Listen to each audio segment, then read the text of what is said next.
Sometimes they won't respect you. Not because you failed, not because you did wrong, but because they never saw you right. You were too quiet, too kind, too still.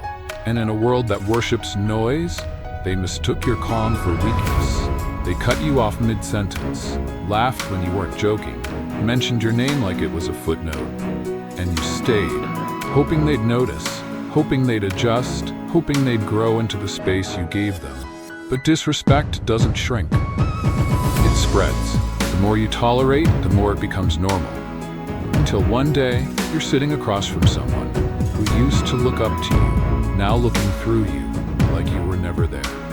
And it hits, respect isn't lost all at once. It's eroded in small moments, in soft mockery, in the way people learn they can step on you, and you won't step back.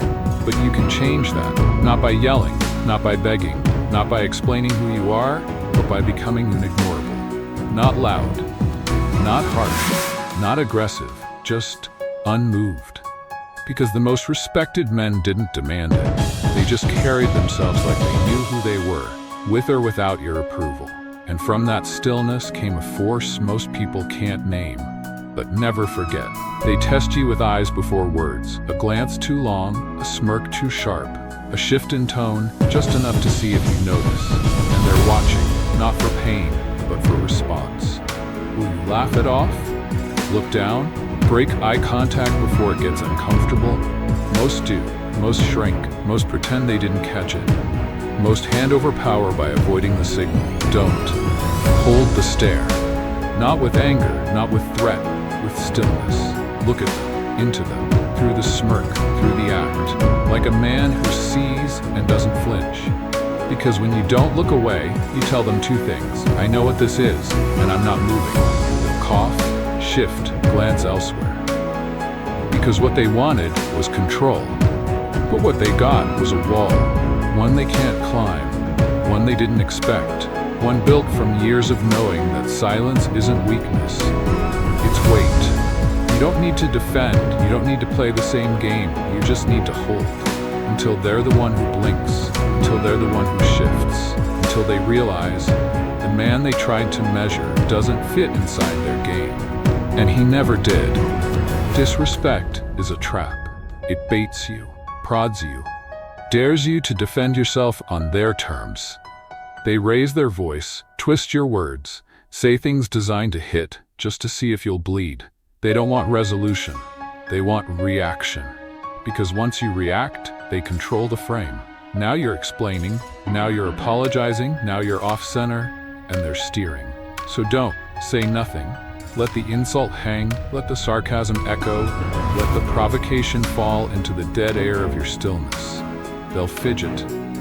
They'll backtrack. They'll pretend they were just joking, but inside, they'll feel it, the void you gave them, to drown in their own reflection. Because silence is a mirror, and mirrors don't lie. They just show you what no one else is willing to say. Don't mistake silence for retreat. It's a strategy. It's a weapon. It's the refusal to stoop to a game where the only winner is chaos. Let them spiral. Let them explain themselves to the silence.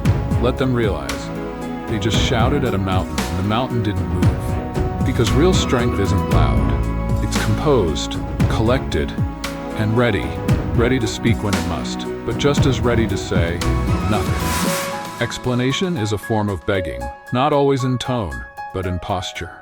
The moment you start to explain yourself to someone who's already decided they don't respect you, you hand them the blueprint to your need. And need is blood to those who thrive on control. They'll nod, listen, pretend to consider your words. But underneath it all, they're gauging how much power you've already surrendered by just trying to be understood. So stop. You don't need to make them get it. You don't need to walk them through your reasons. You don't need to justify your tone, your silence, your absence. Because they already know. They just don't care. And that's the part that hurts, that makes you want to explain harder. Like maybe if they just understood, they'd finally respect you. They won't. Because people who value you don't need long speeches to grasp your boundaries. They feel it. in your tone, in your timing, in the way you no longer offer energy to conversations that loop. So stop explaining, stop convincing. Stop rehearsing the perfect line that will finally unlock their respect. You don't need a key, just walk past the door and let them wonder what version of you they could have met if they'd listened when you were still willing to speak. They disrespect you because they still have access. It's not about what they said, it's about what they still get after saying it. Your time, your energy, your space. They mock, then message. They dismiss, then show up like nothing cracked. And you let it, not because you're weak, but because you're hopeful. You hope they'll change, that they'll see their own behavior, that they'll earn the second chance you gave them before they deserved the first. But here's the truth. People don't change when they're comfortable. They change when the door closes. So close it, quietly, clearly, without show, without speech. Just stop texting, stop reaching, stop inviting people who flinch at your worth to sit at your table. You don't need to block them. You don't need to curse them. Just starve their access. And watch how fast their confidence dries up. Because most disrespect is built on the belief that you won't leave. Once you do, they're no longer playing with you. They're just standing on the other side of a gate you don't open anymore. And the silence they hear now? That's not rejection. That's consequence. Some men walk into the room and the room adjusts. Not because they shout, not because they threaten, but because they stand like someone who remembers who he is. Their spine doesn't sway, their gaze doesn't drop, their energy doesn't reach out begging to be liked. And you feel it, the weight, the clarity, the silent declaration, I won't shrink just to fit your comfort. That's posture, but not the kind they teach in school. This is posture of spirit, earned through restraint, through rejection, through every moment you wanted to fold and didn't. You don't stand tall to impress. You stand tall because bending broke you too many times before, and now you're done kneeling for things that don't feed you. So you rise, not loudly, not to be seen, just to take up the space that's yours. And the people who get it, they'll feel it. They'll straighten up too. The ones who don't, they'll talk, they'll mock, they'll call you cold. Let them. Because respect doesn't start when they agree. It starts when you no longer care. Whether they do, you don't have to win them back. You don't have to make them see. When respect is gone, don't chase it, don't speak to it, don't argue with the empty chair. Let silence answer. Let stillness close the door. Because the man who walks away without defense is the one they remember. Not because he screamed, but because he didn't need to. You don't need to threaten, you don't need to teach, you don't need to give them one last version of you to change their mind.